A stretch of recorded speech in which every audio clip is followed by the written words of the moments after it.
Como científico, mi trabajo consiste en hacerme preguntas, plantear hipótesis y buscar respuestas.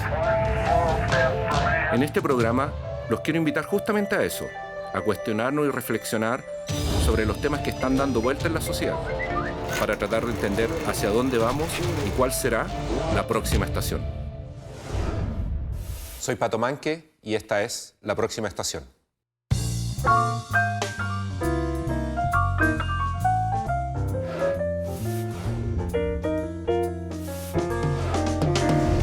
Se estima que cerca de 1 millón de especies está en riesgo de extinción. ¿Podemos hacer algo para evitarlo? Para conversar sobre este tema, entrevistaremos a la doctora Bárbara Saavedra.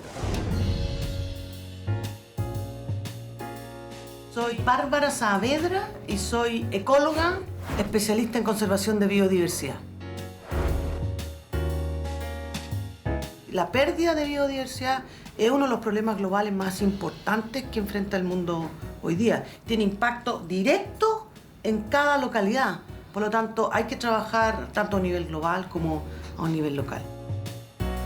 Mi motivación para hacer esto tiene que ver un poco con la trascendencia, de hacer algún aporte que vaya más allá de una misma y de con eso construir una sociedad que vaya en beneficio común de mucha gente, pero también de la naturaleza. Es una visión muy, muy bonita de lo que yo pienso que debiera ser la humanidad. Me gustaría partir definiendo algunos conceptos básicos. ¿Qué es la conservación de la biodiversidad? Bueno, es quizás el mandato más urgente y a la vez más desconocido para la humanidad.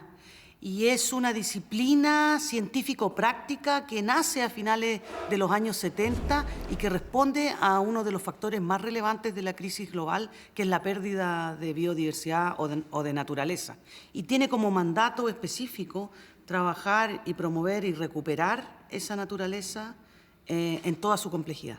¿Y cuál es el rol que juega la biodiversidad en la mantención de los ecosistemas? Bueno, los ecosistemas es una manifestación de la biodiversidad.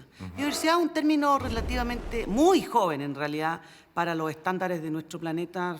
Fue acuñado a finales de los años 70 y se refiere de manera académica a la variedad y a la variabilidad de la vida. Es la forma científica de denominar la naturaleza. Y la naturaleza se manifiesta en distintas formas. A nivel de ecosistemas, hay distintas especies, hay distintas poblaciones, distintos animales, cambian distintos lugares a través del tiempo. Toda esa complejidad es la biodiversidad. ¿Y esta biodiversidad impacta fundamentalmente en la función que tiene un ecosistema? Bueno, la composición y la estructura de un ecosistema determina cómo éste es capaz de funcionar. Y lo importante en el contexto de lo que nosotros estamos viviendo es reconocer que el bienestar de las personas depende directa e indirectamente de todo lo que proviene y ha entregado la biodiversidad en toda la historia de la Tierra. El oxígeno que hoy día nosotros respiramos es producto del accionar de seres vivos hace cientos de millones de años atrás. Los alimentos que hoy día consumimos, el agua que hoy día obtenemos al abrir un grifo en cualquier ciudad, proviene de biodiversidad que está cerca o lejos de donde nosotros estamos. La salud de las personas, la producción de industrias completas, depende de que exista biodiversidad en términos estructurales, en su función, digamos, y haciendo lo que tiene que hacer. Y eso es capturando, transformando, digamos, la luz en energía, generando plantas, generando oxígeno, limpiando el aire, reciclando los nutrientes, etc. Y esto va desde lo muy macro hasta lo microscópico. Exactamente. Esto es una cosa a multiescala y dada la naturaleza de la naturaleza, es anidada, es como estas muñecas rusas. Los genes, que son parte importante de la biodiversidad, no existen en el vacío, no nadan en el aire, están contenidos en células. Esas células constituyen a veces organismos unitarios y otras veces constituyen organismos más complejos como los animales o las plantas superiores. Y esas tampoco están unas separadas de otras, sino que están instaladas en distintos espacios terrestres, acuáticos o marinos, constituyendo ecosistemas.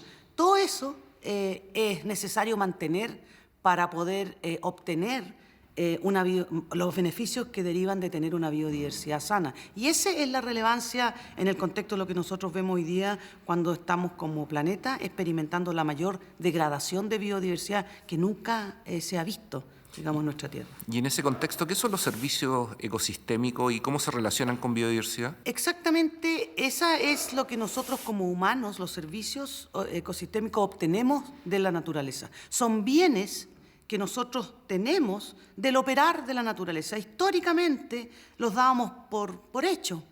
Obteníamos alimentos, cosechábamos, sembrábamos, el agua la sacábamos de las vertientes, el oxígeno, el reciclaje de los nutrientes, la capacidad de reducir el impacto de aluviones, distintas cosas que nosotros obteníamos de la naturaleza y que las dábamos por sentada, pero a medida que esa naturaleza ha ido degradándose y desapareciendo, en una forma paradojal nos damos cuenta de la importancia de la biodiversidad cuando ella ya no está.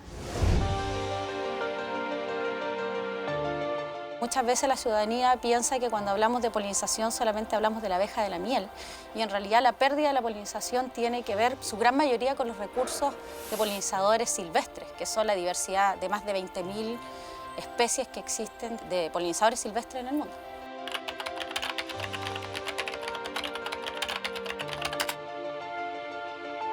La pérdida de los polinizadores podría acarrear, digamos, menores cultivos, menor, digamos, producción en los cultivos, cultivos de menor calidad, por ende, obviamente se ve afectada la economía porque habrían menores ingresos, menores retornos, porque la mayoría de los productos, por ejemplo, frutícolas, se favorecen de la polinización, por lo tanto, una baja en la polinización puede afectar esos ingresos, pero adicionalmente hay otra parte importante que la polinización nos favorece, por ejemplo, hierbas medicinales, nos favorece a través de entregarnos minerales y nutrientes a través del consumo de semillas que nosotros podamos tener también. Entonces, la pérdida de la polinización podría disminuir la fecundidad en general de las plantas cultivables y eso podría poner en riesgo la salud también de las personas. Pero por otro lado, también existe una pérdida de diversidad, digamos, a nivel natural y como bien sabemos las plantas también favorecen un montón de otros servicios de refugio y de alimento para otros tipos de animales como aves y vertebrados. Entonces, digamos, es escalable el impacto que pueda tener la baja en abundancia y diversidad de polinizadores. Dado que la pérdida o la baja de los polinizadores tiene, digamos, multifactorial, responde tanto a cambio climático como a, digamos, a la agricultura intensiva, al uso de pesticidas, especies invasoras, hay un sinnúmero de vías en las cuales se puede trabajar. A nivel gubernamental, en muchos países, incluyendo Chile, se están tratando de enfrentar algunas medidas en las cuales se promueva, por ejemplo, una agricultura más sostenible. Y por otro lado, tiene que haber también un trabajo a nivel ciudadano. Por ejemplo, yo creo que como ciudadanos deberíamos luchar por mantener, digamos, parques más diversos y todo eso que pueda mantener una estructura y de alimento a los polinizadores y esos polinizadores puedan a la vez sostener, digamos, el servicio de polinización para toda la sociedad.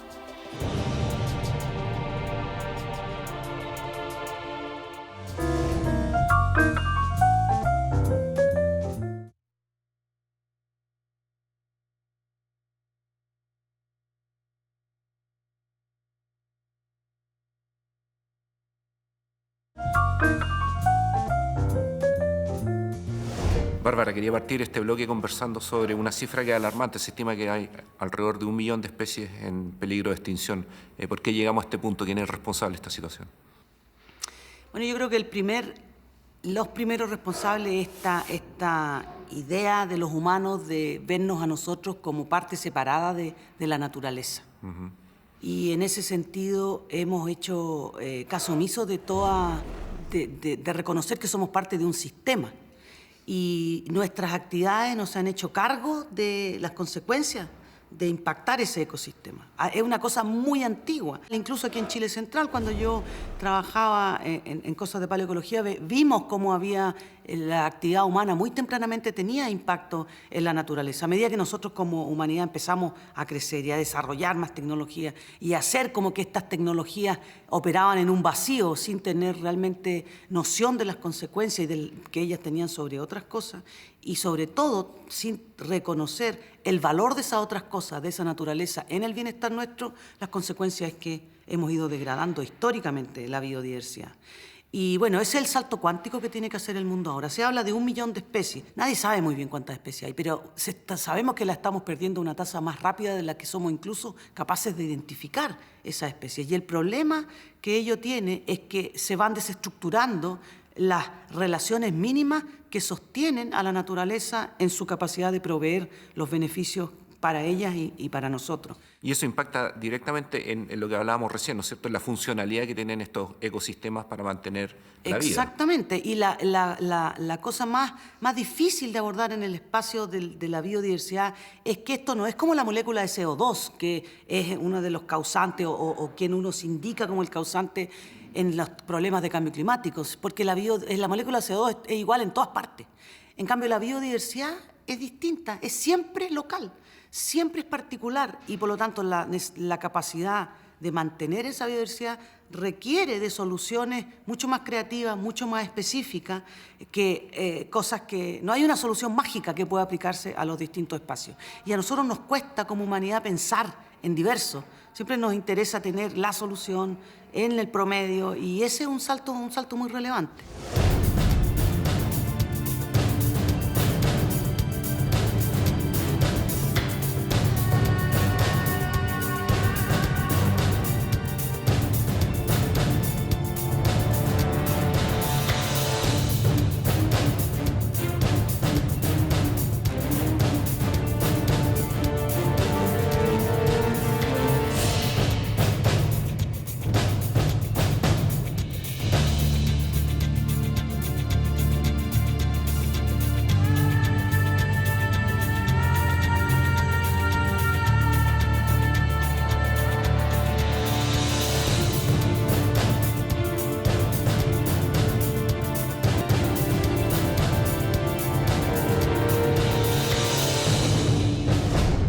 Y a propósito que mencionaste el CO2, ¿cuál es el rol que tiene el cambio climático en toda esta, no solamente extinción de las especies, sino que el efecto que está teniendo sobre la conservación de la biodiversidad? Bueno, está bueno que lo preguntes, porque son quizás de los dos problemas más relevantes que tiene hoy día la humanidad. Todo el mundo habla del cambio climático hoy día, especialmente en Chile, que vamos a ser anfitriones de la COP, etcétera, y nadie habla de la biodiversidad, pero el calentamiento global y la acumulación de gases en la atmósfera impacta y produce degradación de naturaleza. Pero eso no es lo relevante. Lo relevante es que se ha demostrado que más de 1/3 de la solución a los problemas del cambio climático viene de la recuperación, restauración y mantención de la naturaleza. Genéricamente se conoce como las soluciones basadas en naturaleza, y son la inversión más costo efectiva para poder mitigar y adaptarse a los efectos del cambio climático. Y esa es una discusión que hoy día no se abre en todo su potencial. Y en el caso de Chile, Chile es un país extremadamente vulnerable a los efectos del cambio climático por distintos factores, y además tenemos una biodiversidad, es decir, una naturaleza de enorme valor, no solo global, porque es particular, tiene altos niveles de endemismo, sino que porque gran parte de nuestra economía depende de la provisión de los servicios que entrega justamente esa naturaleza, por cuanto producimos materias primas que dependen de tener ecosistemas sanos. O, por ejemplo, la gran parte de la población de Chile Central está en la zona mediterránea, que es esta porción que está entre La Serena y Concepción, o en ciudades como Santiago, cuya aprovisionamiento de agua, por ejemplo, depende de tener naturaleza sana, naturaleza en forma de suelo, naturaleza en forma de bosques, naturaleza en forma de espacios costeros sanos, etcétera.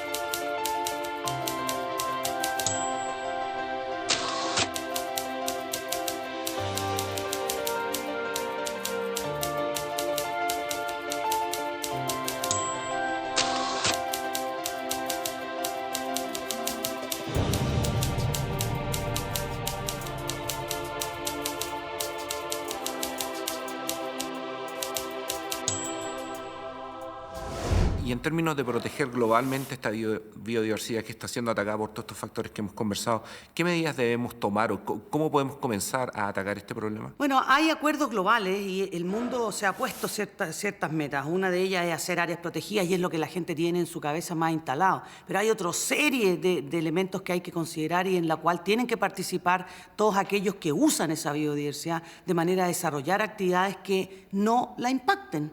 Y tiene que incorporar en el diseño de sus actividades mineras, agrícolas, pesqueras, de desarrollo urbano, de lo que a ti se te ocurra, tiene que incorporar la biodiversidad como uno de los factores relevantes y diseñar estrategias para poder impactarla lo mínimo posible, idealmente cero, y recuperarla cuando ella sea necesario. Y eso se hace a través de políticas públicas, a través de investigaciones, a través de prácticas, y todo eso tiene que estar ensamblado unos con otros en función de este tesoro intangible y absolutamente ubicuo que es la biodiversidad del planeta.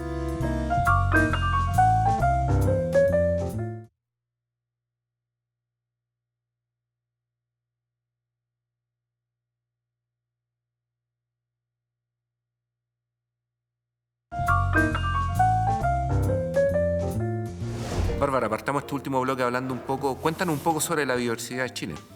Bueno, Chile es un país extraordinario en términos de biodiversidad, ¿no? Lo que a nosotros nos encanta ser primeros en cosas. Tenemos, por la naturaleza de nuestra geografía, que vamos desde los 6.000 y tantos metros de altura en las montañas hasta las fosas de Atacama, en varios miles de metros bajo el mar, tenemos un enorme escenario en el cual se despliega la biodiversidad en toda su esplendor. Y además, en el caso específico de lo que te mencioné hace un momento, tenemos uno de los ecosistemas más benignos para la vida humana, que son estos ecosistemas mediterráneos en la zona central, y eso ha permitido también florecer a la gente. ¿Y cuál es la situación de la conservación de la biodiversidad en Chile? ¿Hay áreas que están más expuestas a peligro? ¿Especies en peligro? Bueno, hay evidencia de sobra de que la diversidad de Chile está siendo degradada, impactada, y se puede ver en algunos ejemplos. Tenemos, por ejemplo, en el mar, pesquerías completas degradadas. Tenemos ecosistemas que están degradados. Este ecosistema de la zona mediterránea es uno de los 2 ecosistemas más degradados de América del Sur. Tenemos, por ejemplo, en términos del suelo, que es uno de los componentes más relevantes para entregar ciertos beneficios a las personas, la mitad del suelo de Chile totalmente degradado. Las causas de aquello son las mismas causas que degradan la biodiversidad en el resto del planeta. Tiene que ver con malas prácticas agrícolas, ganaderas, en ese orden, ¿no? Las especies invasoras, la contaminación, el cambio climático también es otro de los factores, las enfermedades que se manifiestan en distintos espacios. Y tenemos especies que ejemplifican esto. Huemules en la zona sur, los anfibios son un grupo altamente amenazado, los reptiles, los peces de agua dulce, entre muchos otros. Y como Estado, o sea, como país, ¿qué estamos haciendo para conservar la biodiversidad? Bueno, Chile tiene una larga historia de relacionamiento con la biodiversidad de distintos lados, pero estamos muy atrasados con lo que tiene que ver con una estructura organizada, institucionalizada, que tenga como mandato único conservar la biodiversidad. Y eso se ha venido desarrollando a partir de fines de los años 90.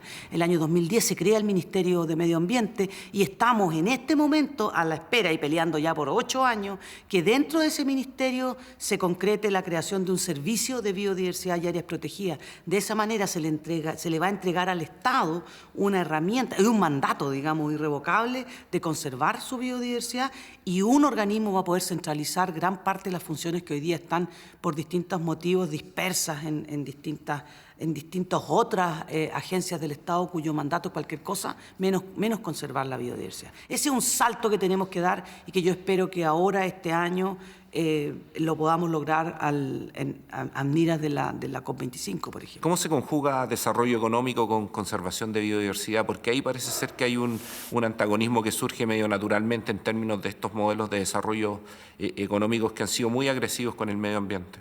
Claro, es un antagonismo totalmente falso, porque no hay ninguna posibilidad de tener bienestar para la sociedad en su componente económico, en su componente cultural, en su componente social o cualquier otro, si es que no hay una naturaleza que dé los beneficios mínimos para ese bienestar. Y como te decía hace un momento, en el caso específico de algunas prácticas económicas o industriales, en el caso de Chile, las industrias que hoy día sostienen gran parte de la economía, entre comillas lo digo porque hay algunas que la sostienen sin ser evidentes, por ejemplo la forestal, la industria acuícola, la industria pesquera, todas ellas requieren de tener biodiversidad sana que permita mantener esa producción en el largo plazo. Y hay, como te decía, hay cosas que no se ven, porque por ejemplo las áreas protegidas que cubren un cuarto del territorio nacional, se ha estimado que aportan una porción significativa a la economía en forma de PIB que no está totalmente evaluado y que por lo tanto es invisible y que por lo tanto la gente cree que no existe, en el sentido de que se piensa que invertir en conservación no es aportar al desarrollo y es justamente lo contrario.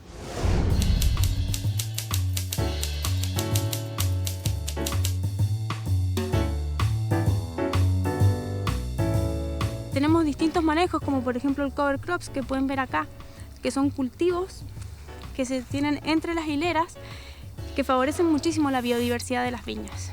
Además nos ayudan mucho a mantener la humedad del suelo, que en temporadas como esta es muy importante.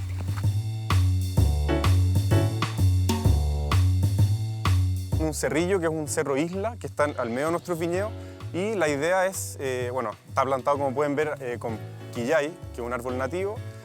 Y la idea de este cerro isla y también árboles y corredores biológicos que tenemos en el campo son para aumentar la conexión entre especies, entre los parches, ¿ya? Para unir los ecosistemas y también para que el viñedo sea beneficiado de los servicios que el ecosistema provee para la producción.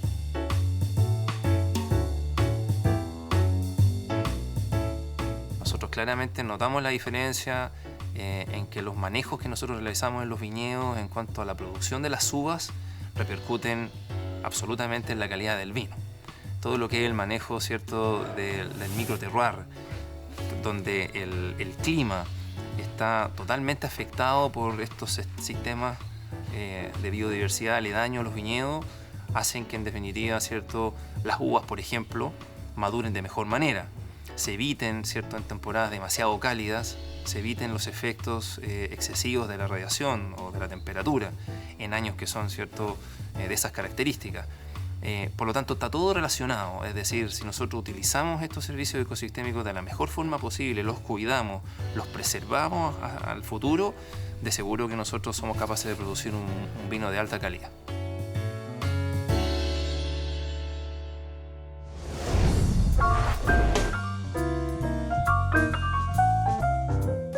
Tenemos que involucrarnos a la conservación de la biodiversidad de alguna forma. Y la manera de hacerlo es primero informándose, conectarse, participar de ciertas cosas y luego en la medida de las capacidades y de los intereses de uno, sentarse con otros a poder participar en las juntas de vecinos, en los centros de estudiantes, trabajando, estudiando, aportando, donando a instituciones, votando por gente que esté a favor de estas cosas, eligiendo productos que no degraden biodiversidad en su producción, etcétera, etcétera. Esto es una bola que se echó a andar y no va a ir para atrás. Y nosotros tenemos, como individuos, como sociedad y como cultura, tenemos que absorber y meternos a esa bola de la mejor manera que podamos y lo más rápidamente posible. Y hay que buscar ese camino y estas conversaciones apoyan en ese sentido.